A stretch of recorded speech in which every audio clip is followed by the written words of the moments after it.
The 40 rules of لو وہ مارکتولارا novel ہے جس نے لاکھوں زندگیوں کو متاثر کیا۔ سال 2009 میں شائع ہونے والے اس ناول کی مصنفہ محترمہ ایلف شفق کا تعلق ترکی سے ہے۔ اس ناول کی اشاعت 40 سے زائد زبانوں میں ہوئی ہے اور آن لائن اس سے مستفید ہونے والے افراد کی تعداد کا تو کوئی شمار ہی نہیں ہے۔ نومبر 2019 میں بی بی سی نیوز نے اس ناول کو 100 موسٹ انفلوئنشل ناولز میں شامل کیا ہے۔ اردو سمجھنے والے سامعین کے لیے اس ناول کو اس ارادے کے ساتھ پیش کیا جا رہا ہے کہ یہ ناول ان کی زندگیوں میں مثبت تبدیلی لائے گا۔ ہم اس ناول کی صرف مرکزی کہانی پیش کر رہے ہیں۔ اس ناول میں دو دریاؤں یعنی مولانا جلال الدین رومی اور صوفی درویش شمس تبریز کے ملنے اور ایک ہو کر حب الہی کے سمندر کی طرف بہنے کی عکاسی کی گئی ہے۔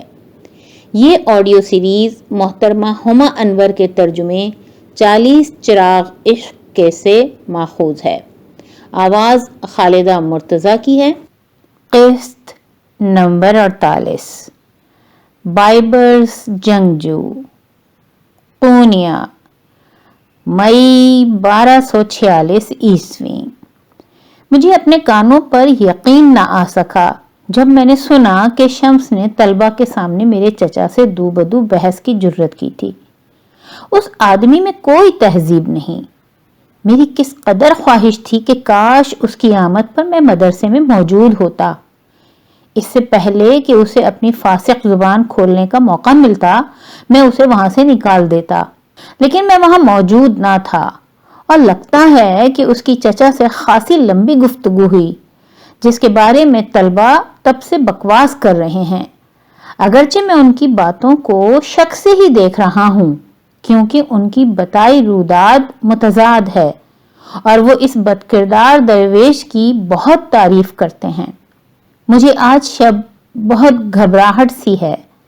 یہ سب اس طوائف گل صحرا کے باعث ہے۔ میں اسے اپنے ذہن سے نکال ہی نہیں پا رہا۔ وہ مجھے خفیہ خانوں والے زیورات کے ڈبے کی یاد دلاتی ہے۔ تمہیں لگتا ہے کہ وہ تمہاری ملکیت ہے، لیکن جب تک کہ تمہارے پاس چابیاں نہ ہوں وہ ناقابل رسائی ہی رہتا ہے، چاہے تم اسے باہوں میں لیے رہو۔ اس کا دستبردار ہونا مجھے سب سے زیادہ پریشان کرتا ہے۔ میں خود سے پوچھتا رہا کہ اس نے میرے جنونی اشتعال پر کوئی مزاحمت کیوں نہ کی۔ کیسے وہ فرش پر میرے قدموں میں کسی گندے پرانے قالین کی طرح بے حس و حرکت پڑی رہی۔ اگر وہ مجھ پر ہاتھ اٹھاتی یا مدد کے لیے چیختی چلاتی تو میں اسے زد و کوب کرنا بند کر دیتا، لیکن وہ بے حرکت پڑی رہی۔ اس کی آنکھیں باہر کو ابل رہی تھیں، منہ یوں بند تھا جیسے جو بھی ہوتا وہ اس سب کے لیے تیار تھی۔ کیا اسے واقعی بالکل پرواہ نہ تھی کہ میں چاہے اس کی جان ہی لے لیتا؟ میں دوبارہ قیبہ خانے جانے سے خود کو روکنے کی پوری کوشش کر رہا تھا، لیکن آج میں اس سے ملنے کی خواہش سے ہار گیا۔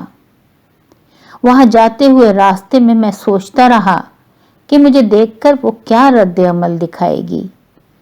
اس صورت میں کہ اس نے میری شکایت کر دی اور حالات خراب ہوئے تو میں قیبہ خانے کی نائکہ کو بطور رشوت کچھ رقم دیتا یا اسے دھمکاتا۔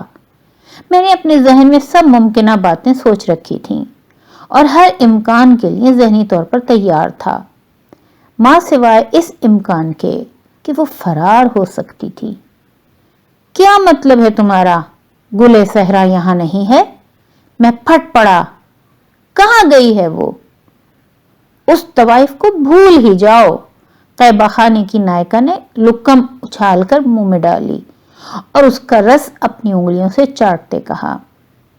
یہ دیکھ کر کہ میں کس قدر پریشان تھا اس نے ذرا نرمی سے مزید کہا، تم دوسری لڑکیوں پر ایک نظر کیوں نہیں ڈال لیتے ہو بائبرز؟ میں گھٹیا طوائفوں سے نہیں ملنا چاہتا، مجھے گل صحرا سے ملنا ہے اور ابھی ملنا ہے۔ مخنث نے میرے یوں تخاطب پر اپنی گہری